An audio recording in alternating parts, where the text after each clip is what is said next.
event that's sponsored by International Chinese Statistical Association. Thank you all for joining us today. So I'm Qin Yang. I'm an associate professor at Duke University School of Nursing. And I'm also the co-chair for the ICSA Outreach and Engagement Committee. So for those who joined us the first time, I would like to first introduce our webinar series. So ICSA has launched a career development in pharmaceutical industry webinar series at the beginning of the 2014. And under this theme, we do have two series of webinars. One is focusing on soft skills and leadership development. And the other one is knowledge-based training, which is designed to close the gap between academic training and before people went to the industry. And so today's webinar is on elevating career through recognition and visibility. This is the second webinar in our soft skill and leadership development training. And so in May next month, we also are launching our second webinar for the knowledge-based training. And the registration link will be open and shared in the follow-up email following this today's webinar. And before I start, I would like to thank our ICSA webinar subcommittee who has been helping with organizing these webinars and also all the aspects with the advertising and all the logistics. And the next thing is I would like to introduce the facilitator for our panel discussion today, Helena Fan. Okay. Helena Fan is co-founder of the Loctus Group, the leading recruitment firm for biometric professionals in the life science industry. She has an MBA from University of Southern California and a master in public health from West China University of Medical Science. Helena has a wealth of knowledge and expertise accumulated over her 20 years career in the staffing industry. So throughout her journey, she has assisted countless of individuals in realizing their career aspirations and secure their dream opportunities. So without further ado, I will turn this to Helena. Thank you so much, Qing, for your very kind introduction. Welcome everyone for joining us for this interesting discussion about visibility and recognition. This is a topic like lots of people really care about. So our honored panelists today are Yaohua Zhang from Vertex and Wencong Chen from BMS. Thank you both. Can you both turn on your camera so people can see you? Thank you both for your support. How about we start from you to introduce yourself first? Yaohua, can you introduce yourself first? Sure. Can you hear me okay? Okay, I assume everyone can hear me. So yeah, my name is Yaohua Zhang. I'm currently working in Vertex. I'm a biostatistician. Almost 7 years experience now. So it's great to have today's opportunity to discuss with everyone about my experience about visibility and recognition. Thank you. Thank you, Yaohua. Wencong, can you introduce yourself? Yeah. Hello, everyone. Yeah, first, thank you, Helena. Thank you, Qing, for this great opportunity. So my name is Wencong Chen. Sometime my colleague are going to call me Wencong Chen. So anyway, but I do not prefer which one to call. And I work for BMS as a biostatistician, and I currently working on the indications include multiple myeloma. Basically, it's blood cancer. Yeah. Thank you, Wencong. And we will have about 40 minutes to discuss this topic and about 15 minutes to answer all your questions from the audience. Because we really want to cover as much content as possible. So I will directly get into the questions. So first question is for both of you, is how do you, sorry, Helena, sorry to Yeah. interrupt. I just want to make an announcement because we for this panel discussion, the Zoom setting, we have a Q&A box. So if you have any question for our speakers, then you can put your question in the QA box. And for other people, if you feel like those questions are some question you resonated with, then you can vote for the question. And as Helena mentioned, there's the first part will be 40 minutes. After that, then we'll pick the most voted question and start from there to address your question. Thank you all. Okay, thank you. Thank you for that. So my first question is, how do you define recognition and visibility? Why getting recognized is important for a career development as a statistician? Yaohua, do you want to take a question first? Yeah, sure. Thank you. That's really a very important question to discuss to set the stage for the discussion. So before this call, I actually Googled the definition for recognition. I just want to read out the definition I found online. So based on Oxford Dictionary, the definition of recognition is appreciation or acclaim for an achievement, service, or ability. So I think that's pretty much clear is recognition, but maybe in most people's mind, when we talk about recognition, probably we are talking about promotion or getting more important assignment. So that's a different story, but I just want to talk about what my understanding. And also, since you have two questions here, the second part, why getting recognized is more important. My understanding is that people need positive feedback to help them to grow and to advance. I can take an analogy here. So for example, if you are making a product, let's say iPhone, how can you sell more iPhones here? I think there are two approaches, right? One is to like advertisement, and the second one is like to kind of increase a good quality. So to get recognized, you need to feedback from the customer and also from the market, so you can improve your product. If you consider you are developing your own branding here, I think it's similar. You need to the positive feedback to help you grow. Otherwise, you don't know what you do wrong, what you do right. That's probably the logic behind people's chasing recognition. Maybe people have other thoughts, but that's my takeaway from why it is important to get recognized. So yeah, we can talk about the other details later, but that's my thoughts. Yaohua, I just want to clarify. You mean based on your analogy, it's like not only the advertisement, but also the good quality of the product as well? Yes. Okay. Thank you so much. And Wentong, what is your thought on this question? I think, Yaohua to bring up the great points, the definition of the recognition. And from my understanding, I think it's very important to understand what do you want. Yeah. Are you looking for like a high ranking status? Or are you looking for money? Or are you looking for more responsibility? Or is anything you particular project you want to work on? So it depends. I mean, the different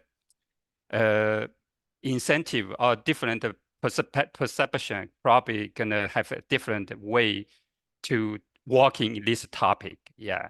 So we can explore a little bit more step by step, in our conversation and with Helena. Yeah, go ahead.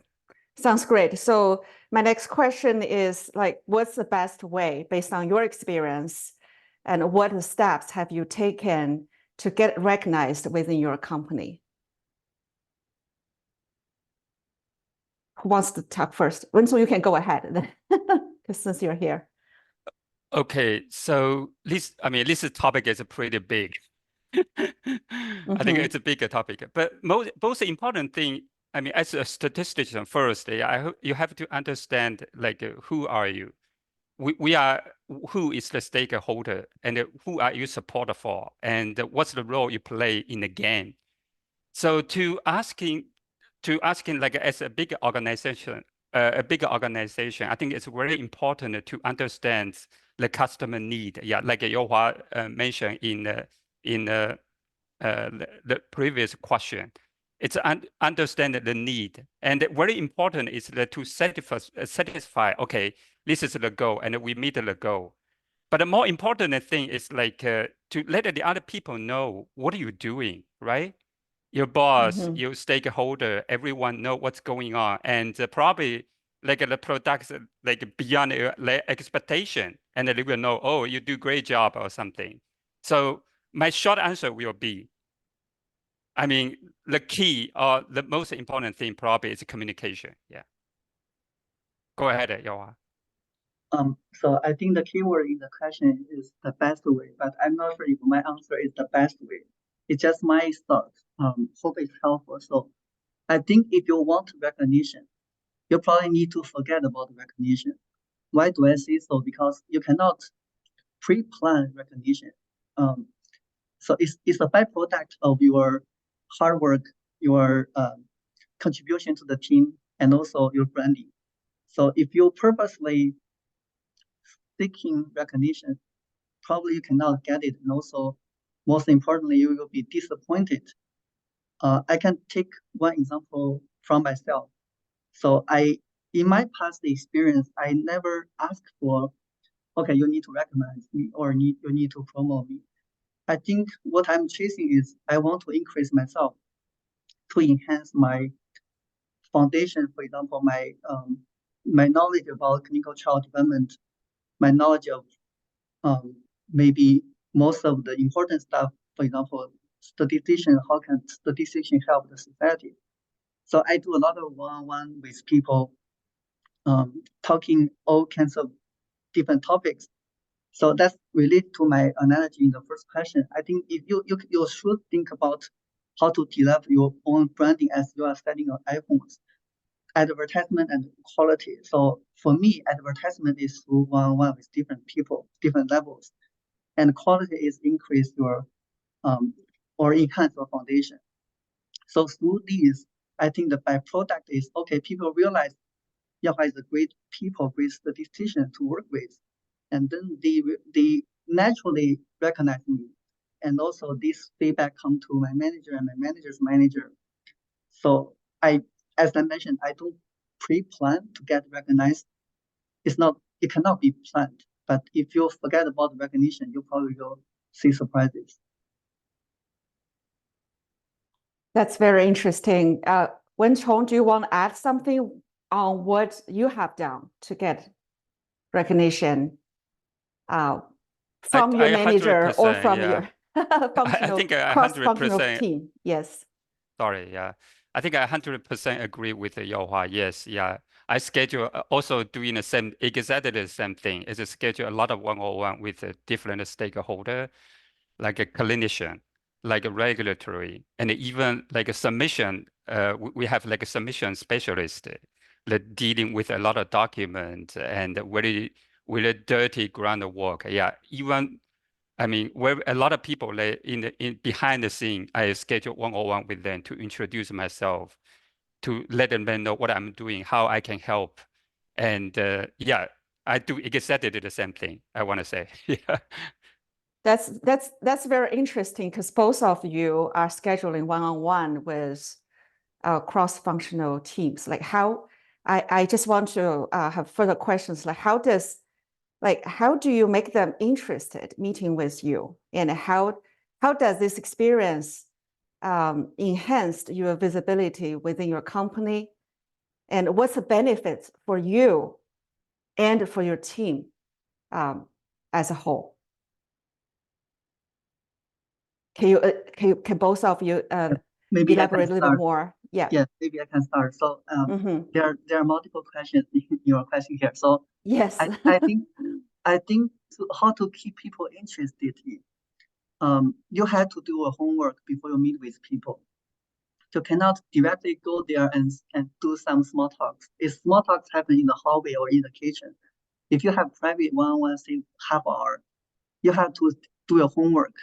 For example, you bring some of your stuff and you discuss your ideas, or you try to solve people's problems, or you are trying to help the people, help the team. So for me, for example, if I meet with physicians, I usually will do some homework, like take one example. We are going to talk about the study design issue, and I will present my ideas, my thoughts. I wouldn't say I want to persuade physicians to believe me, but at least I want to let them know that I'm really thinking about how to design the trials. And maybe gradually they will think, okay, Yaohua is right. Yaohua always provides good ideas, and then we maybe should bring Yaohua to all the discussions. So one thing I found out is that gradually the team members start to bring me to the meetings where statisticians usually are not invited. For example, trial design discussions, and also even for the site activation activities, because they think Yaohua has great ideas, then maybe it's great to have you on board to discuss, to brainstorm. I think most of the times, statisticians are forget or left behind because we don't want to provide ideas other than from our own knowledge, for example, domain knowledge, or only focus on statistical questions. But this is a teamwork, right? You can provide whatever you think that is reasonable to the team.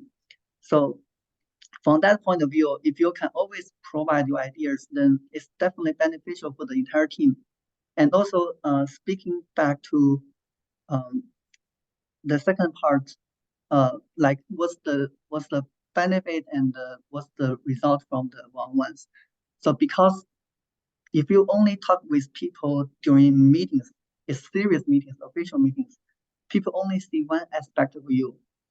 But you are a real person, you have different personalities. It's very hard to get a 3D of you from just a meeting or just a few meetings. Mm-hmm. It's very important to have this. So these one-on-ones will give the opportunity that you can establish the true of you in front of the team members. So you can really make friends of them.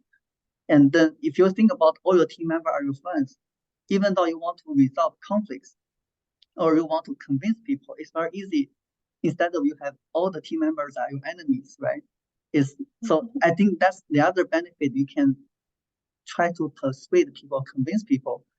So I would say there are a lot of other benefits, but it's not that easy to describe. It's subtle, and also it's varied by people from people, but that's my experience.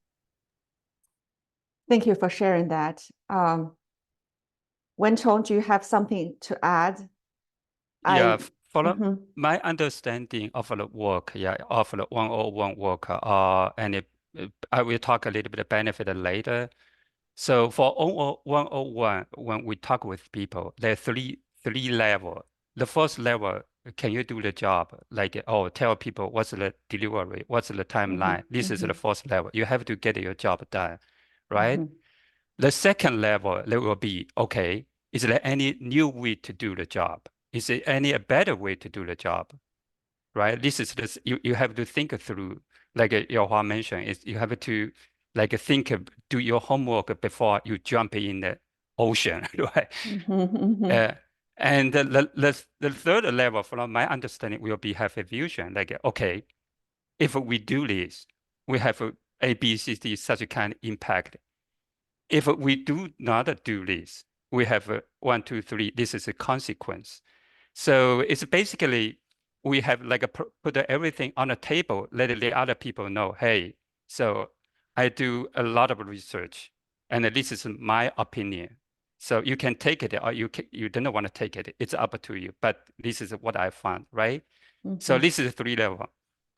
From the benefit, I would say that most of the time, if you do your game, you do your part, you are as a team player, the people not only recognize you, they will respect you because you are some sort of expert, because you think like a whole a different landscape or different methods or different way that people think, oh, this is valuable, right? Maybe shorten the development time, and maybe they save a lot of cost, right? So this is the benefit. Also, on the top of this, like 101 stuff, and I will there's some trick. there's some trick on such kind of when you schedule a meeting or when you talk with the focus, your colleague. I think we have to use like sometime I would say like a positive words, right? It's not a lot of time when I communicate with other function, they will keep complaining. Yeah, complain this is too late. I have too many work, a lot of things. It's very sort of like a negative.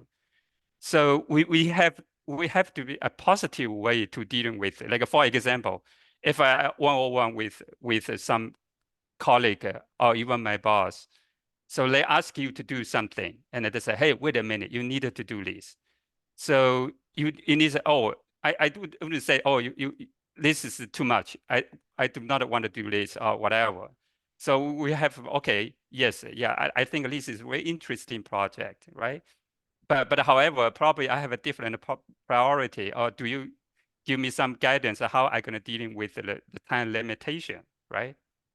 So you have to use like a positive way to dealing with all such kind of process. Yeah. That's very interesting. Wenchong, I also once heard from you that by dealing with a cross-functional team, it helped you to write the SAP very quickly. How does that work? Much faster than other people. This is because BMS is a pretty big, it's a very large corporation. And there are like tons of thousands, a lot of process. Even though for SAP, they have a lot of, even you want to publish a SAP, it's painful. They have like an IT department.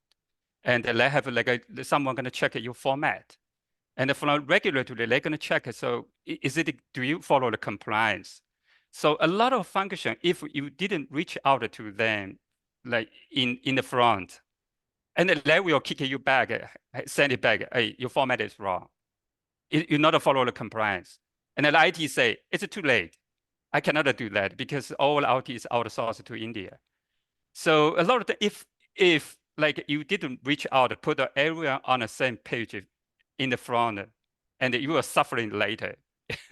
It will delay like the publication. So on the top of that, I think I created like two like educational slides to help other statisticians to speed up to how to make the sub publication like smooth. Yeah. So that you were saying that by talking to cross-functional teams, it's very proactive to prevent Correct. the problems happen later on. So that save you lots of time by correct in the future, right? Yes, yes. Okay, It is 100%. Yes, you are right. Okay, that's really good to know. Another question about recognition is managing up. We talked about a cross-functional team. How about your experience for both of you? Managing your boss or even your boss. So what's your view and experience of managing up? How does it help with your recognition or even promotion? Yaohua, do you want to say something first? Yeah, I think this is a very popular topic in the social media. Like people talk about managing up a lot. In my view, managing up is equivalent to manage expectation, or the key is to manage expectations. Why do I say that? So I think most cases, what we think we have done is different from our boss or our managers, our skip managers. So they probably think what we did is different. The reason is both sides have different expectations. Just take an example. So for example, I'm a hardworking person. I work all day long. I do a lot of work, but it's behind the scenes. So I view myself did a lot of work. But from manager side of view, probably he expect me to present more or to deliver more ideas. He will naturally ignore my hardworking part. So that means when we talk about recognition or promotion, I feel like I did a lot of work, but it's not recognized by my boss because my boss is viewing a different perspective. So I think the expectation should be aligned and managed. How do we do that? We should frequently discuss what is needed and what should be done. And also, we should give our managers a reliable expectation from us. sometimes you can deliver surprises, but reliable expectation is very, very important. So this requires a lot of communications with your managers, even with the skip managers. So I think that's pretty much what I imagine managing up is. There are a lot of other details or techniques, but I think essentially you need to align with your manager's expectation, and you want to know what he or she is expecting you to do. So that probably will lead, for example, in the future, when you are not promoted, you feel disappointed. It's mainly because you are not on the same page with your managers. That's a very important point. Have that ongoing communication with your manager, right? And knowing their expectation, and they know what you expect for your career development. Yeah. So Wenchong, how about you? What's your experience on the managing up? I think it's more important, again, I 100% agree with Yaohua too. Communication, keep seeking feedback from the manager is very important, because we are not like 100% understand which task is a priority and which task is not. And sometimes when we doing stuff, we didn't know the whole picture. Yeah.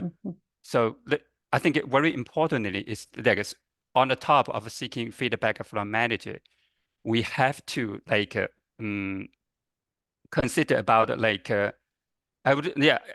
and the word alignment is great, but we have to do something like beyond alignments.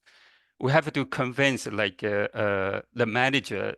So the question basically is asking yourself, are you ready for the next level, right? So it's not only like you do your job, but we have to do our part, like a homework, to make sure. So even the manager didn't think about it, you already take care and they say, hey, you're ready to move up to the next level. So it's not like a waiting. You have to be proactive, not only like get your job done, but have to think a step ahead, make sure everyone know you are ready for the next level. Yeah. Very interesting. Very good points too, Wenchong. So to get recognized and promoted, you need someone either from an upper management or from cross-functional team that they may say something. They are sponsor for you. They advocate to you. I heard a story about Yaohua that during a peer review, a physician wrote a very long and remarkable review for Yaohua, which is very uncommon. So Yaohua, can you share with us the story and how did you make it happen? How did you achieve it? Yeah, so as I mentioned, I have frequent one-on-one with different level people, and one of the people I meet frequently is a physician. So in our company, at the end of the year, you need to get at least 3 people who you work with to write a review for you. I don't know how other companies do the work, but generally you can recommend some names, or even your manager can find some names on behalf of you. So it has been done for many years in my experience, but the year I think it's last year or last year. So when my manager reached out to people who work with me, it happened to be a physician who I work with frequently, and she wrote a very long essay about myself. She has a detailed so in the review, basically they will ask, okay, how did you know this person? What is his or her strength? What is his or her weakness? So that's 3 bucket questions. She basically wrote an essay about me, and she has a lot of details. So my manager came back to say, okay, this is the first time I see a review like an essay. It's very long and remarkable. I will use this as a template for my future review for you guys.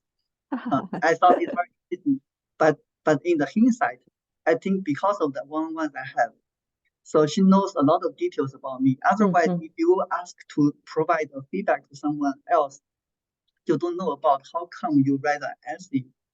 Like you detail out all the small stuff, so you gather from this person. So today I don't know what's written in the essay because I cannot see it, but I can imagine what is written there because some of the words I have already heard during our conversation. For example, sometimes they mention I'm the emotional support to the team members because we each other complain a lot about some part about the company policies. Anyway, so I feel like so if talk about so if your manager wants to sponsor you or promote you, you have to give your manager weapons to fight, right? So basically, your manager needs some unique point to fight with other people's. It's very competitive. If everyone do the same work, it's very hard to justify why you are promoted, not the other.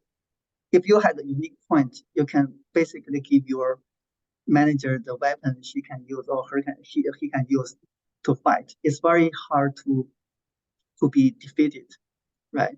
So that's my story. That's a great story. That's a great story. And thank you for sharing that. And Wensong, do you have a similar experience as well? I know you, like Wensong, you, to get recognition, you also involved in lots of departmental activities, initiatives. Does that also help your recognition? Yeah.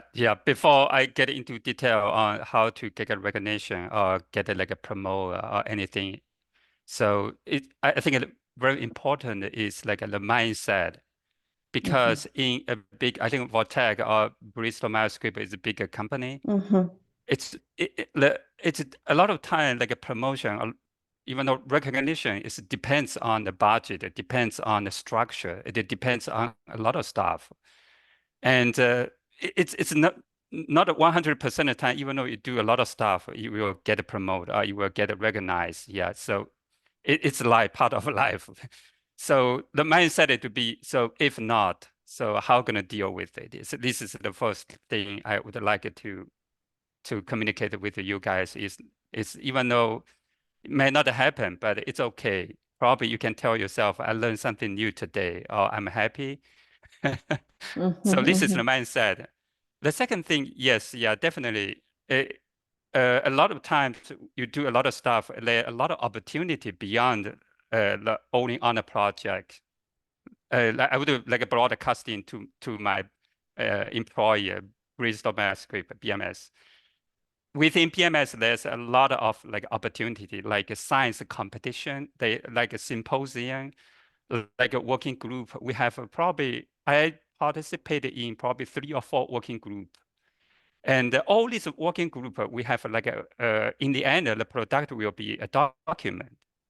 So whenever this document they publish, they release the name, who is the author of the document. And in the end of the day, a lot of people are going to reach out to you. Hey, I saw your name on the list.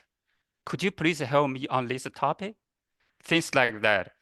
So after a while, and you will become some sort of a subject of matter, and people know you. So that's why you have like a sort of like a marketing or branding, and a lot of people are gonna say a lot of good things about you, right? So that's my like thinking and my personal experience. That's very good. So Yaohua talked about really work closely with the physicians and other team members so they know about you. And Wensong mentioned about really actively participate in the activities in the department so that people know you and will speak out for you. That's a key to get recognized. My next question is about working on high-profile projects, because that is a natural way for people to get visibilities. Sometimes people complain, I heard lots of with my candidates, that they are not lucky enough to get the high-profile projects. So both of you had experience of working on those important projects, like Yaohua, when you were still relatively junior within Vertex. You got a project for submission, right? You take on that submission project. Is it luck? How did your manager had the confidence to assign you such an important task? So, this is very interesting. The other day we talked over the phone. I didn't really think this is a question or really think about this until you ask me. But I thought about it. So I would say luck definitely play a very important role in this setting, because in Vertex, it's not that a big company like BMS. It's possible that young people get assigned on some important task if your manager wants to sponsor you. So that's probably the culture of the company. Because before I joined Vertex, I know nothing about the culture. This is my first job after my graduation. So I would say this is definitely part of the luck. But if I think retrospectively, through the conversations with the managers, I probably will say that maybe there are a few aspects of my personal characteristics help me. I think one is that when people and my manager told me that they found me is a very fast learner, which means I can learn things very fast and adopt things quickly. Because in our company, it's a fast-paced company, so people don't give you enough time to grow and to learn. If you can learn quickly, you get the benefit to do more. And the second part is, so this is also feedback from my manager. I'm very resilient, which means I can do different kind of work under high pressures. That's also because the culture of Vertex is very fast-paced. So sometimes you need to work on things within hours or even within days or hours. So basically, it's very fast and it's very high pressure because sometimes the requests coming from very top.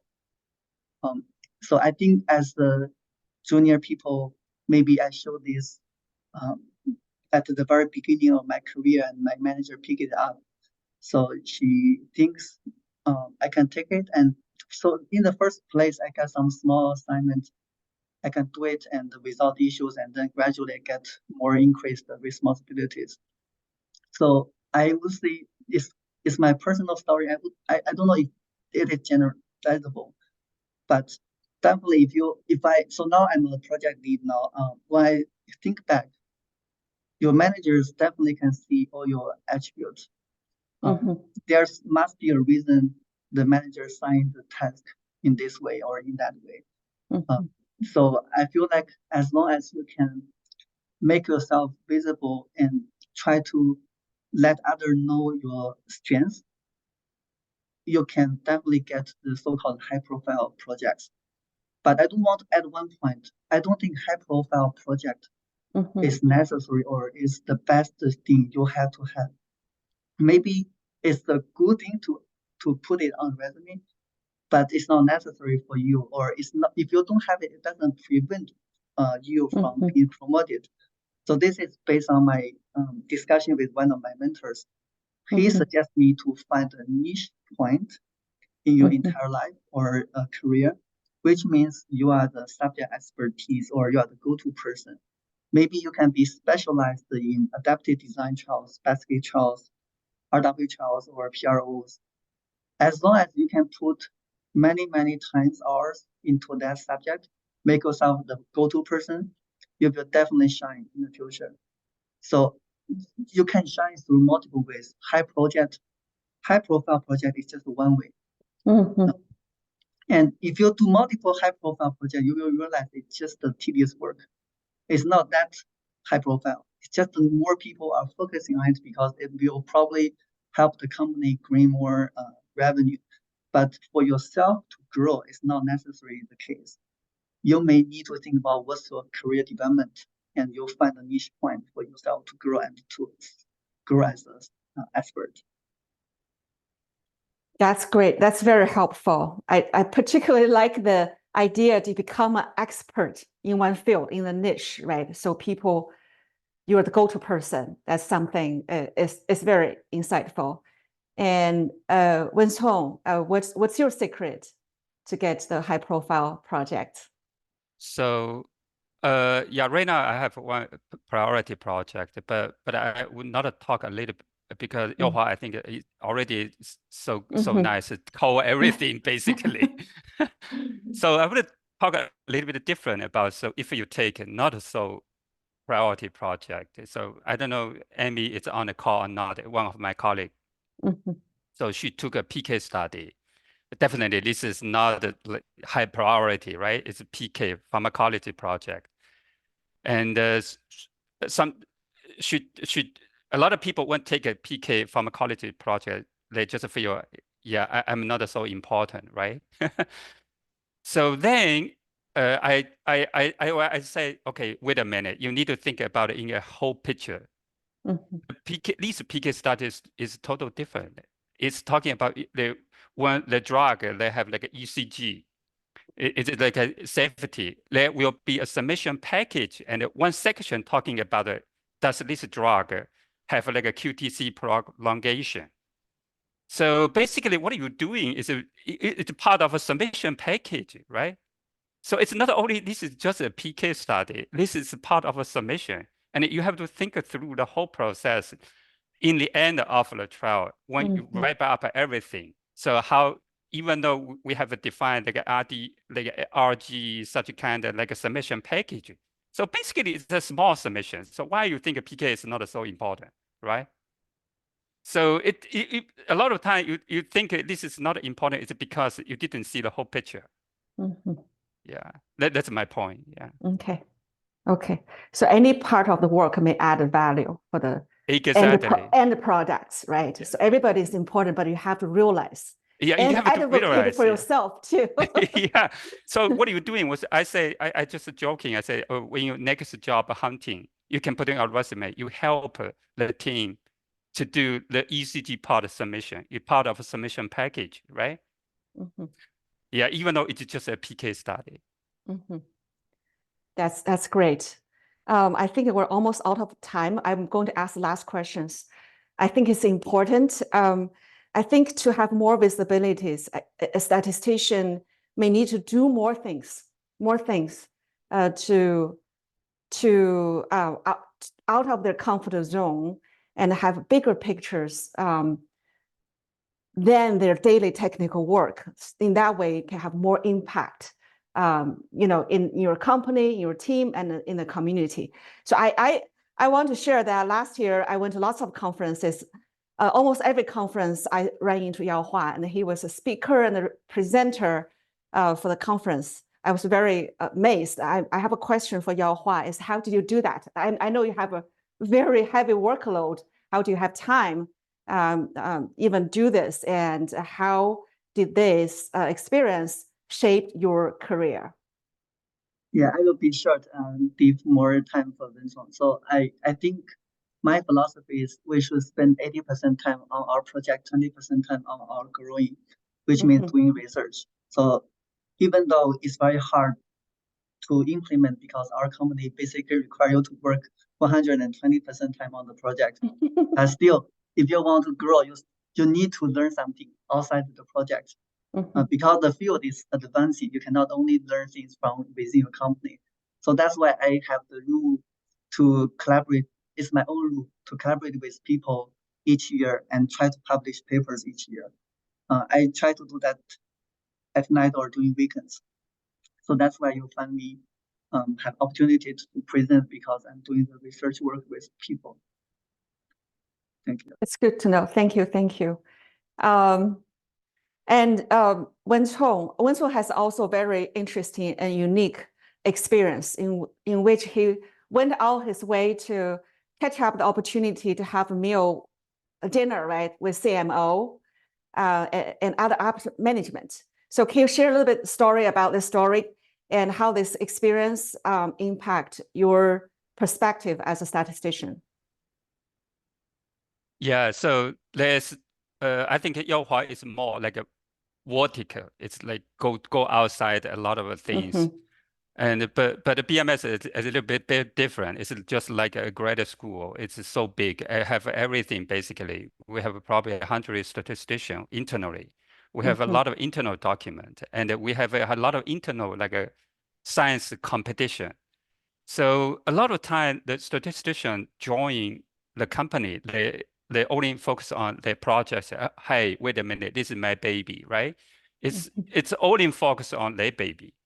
But there's a lot of like besides job, their project, there's some like a symposium, competition, and flash talk, and we even have a lot of like a volunteer time. We do a lot of volunteer too.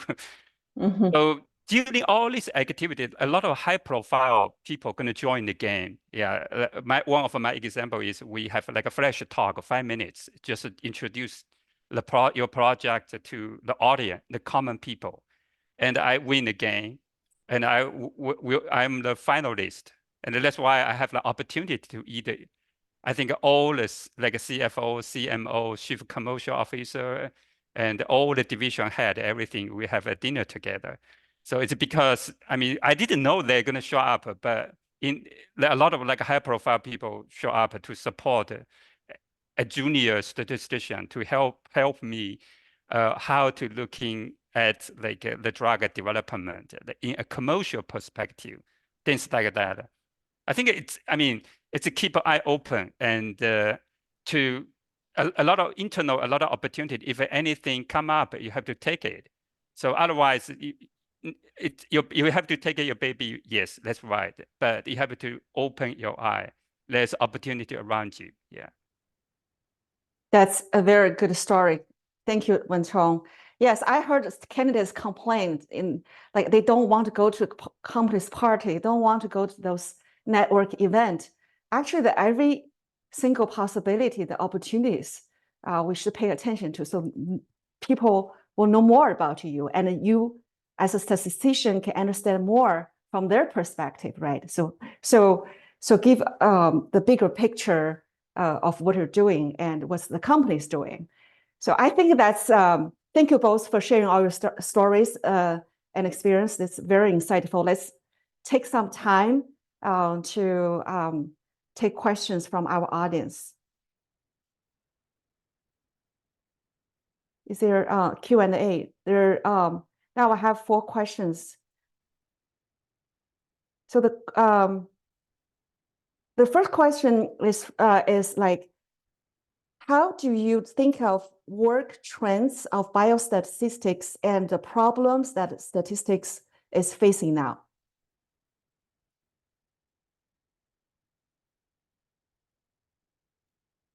That's that's a very big question. That's a big question. I don't know what's in your mind. Maybe you are talking about AI or what?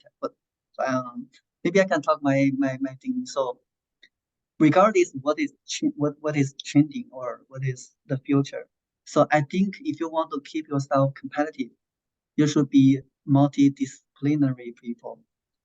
You should learn across different disciplines. For example, if we're talking about the buzzword AI and machine learning, you should know at least what is there.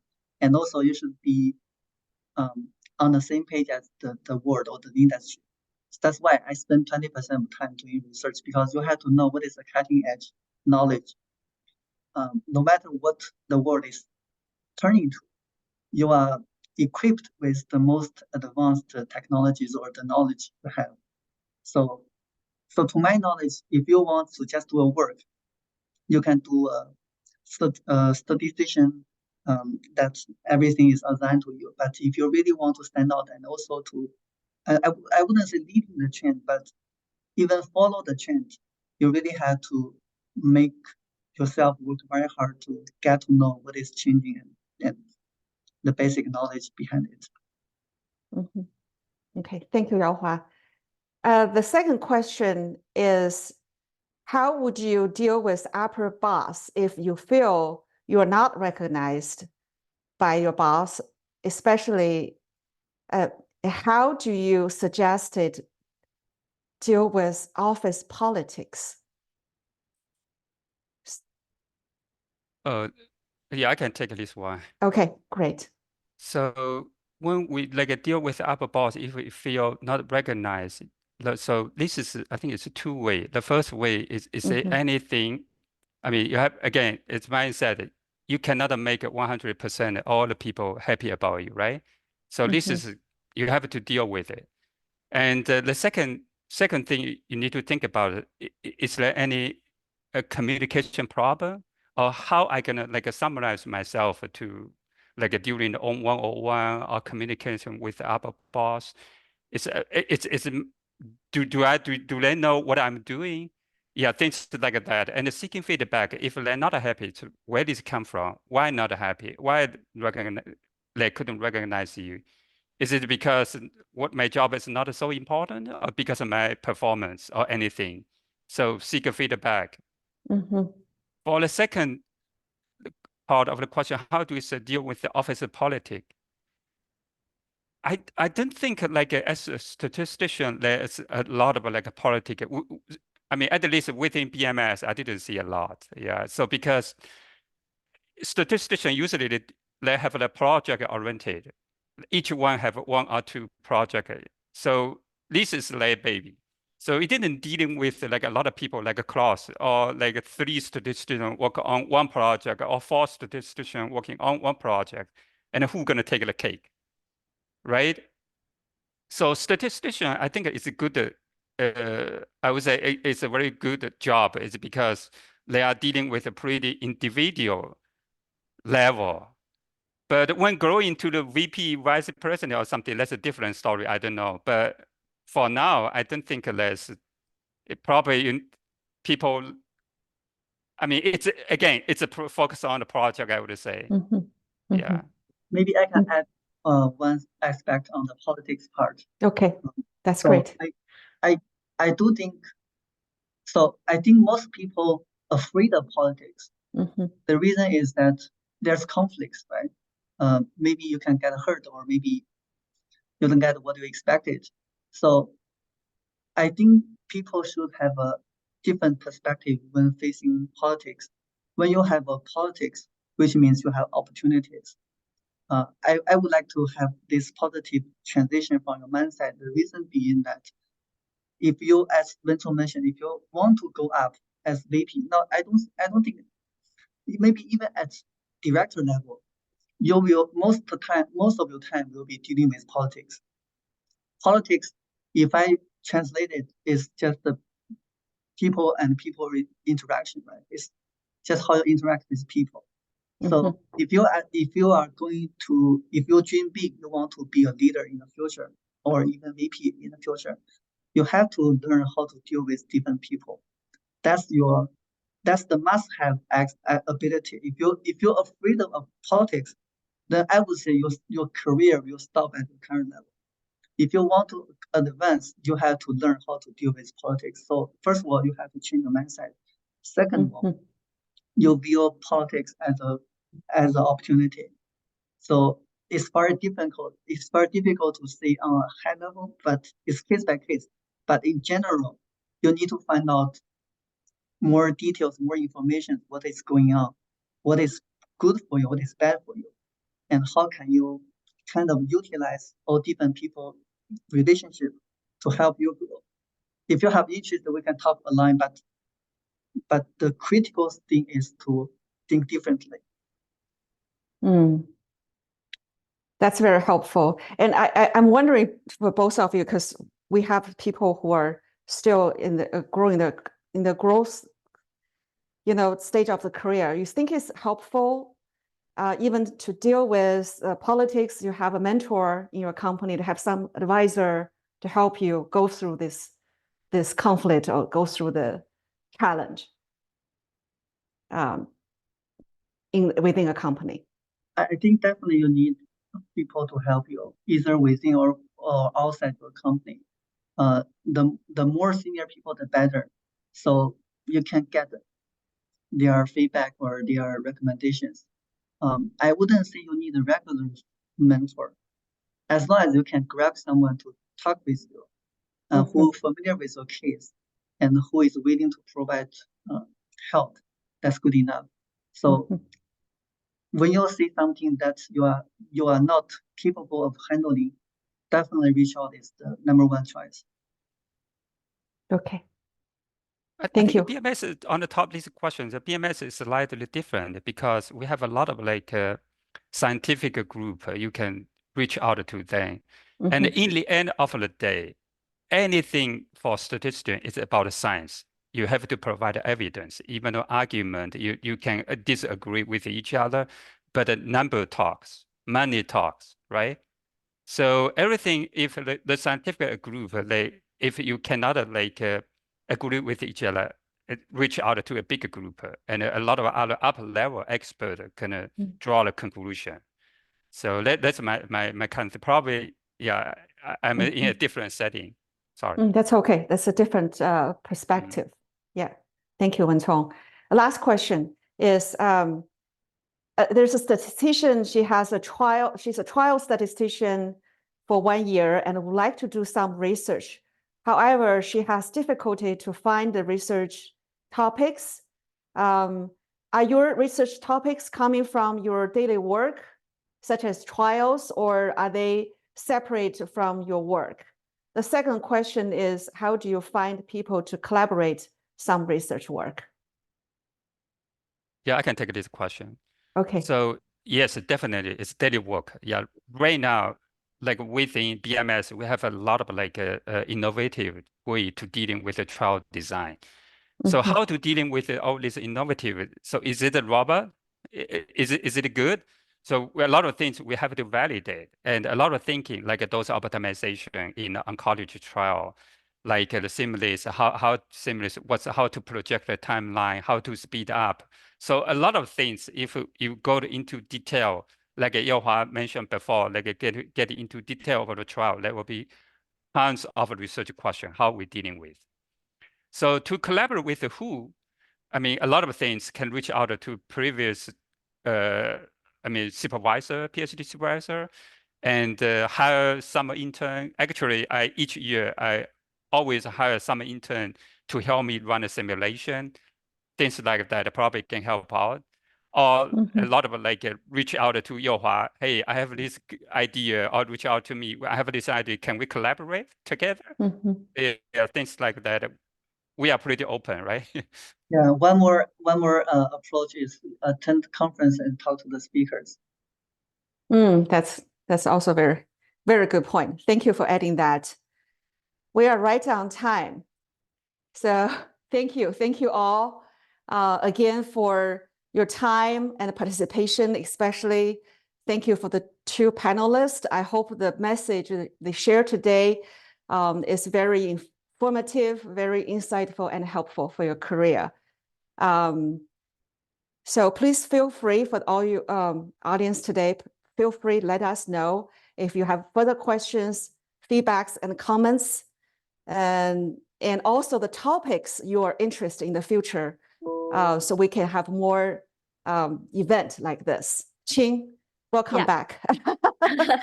Yeah, thank you, Helena. So I would agree. Thank you for such a wonderful panel discussion and all the thoughtful questions, and both of our panelists, Yaohua and Wen-Chong, for sharing their experiences. I myself learned a lot. And just like Helena mentioned, we are going to have more panel discussions like this in the future. And at the end of the session, we'll send out a survey. So if you have any suggestion about topics you want to cover or specific question, please feel free to let us know. And for the recordings, if you would like to share the recordings of this webinar with your colleagues, friends, we'll send out a follow-up email and with the recording link and all our past webinar recordings, like in maybe 3 to 5 business days. And also we'll have a registration link for our next webinar in the follow-up email as well. Okay, and again, thank you all for attending this webinar, and thank you, Helena, Wen-Chong, and Yaohua for joining us today. Okay, thank you. Thank Have you. a good Bye-bye. Have a nice weekend.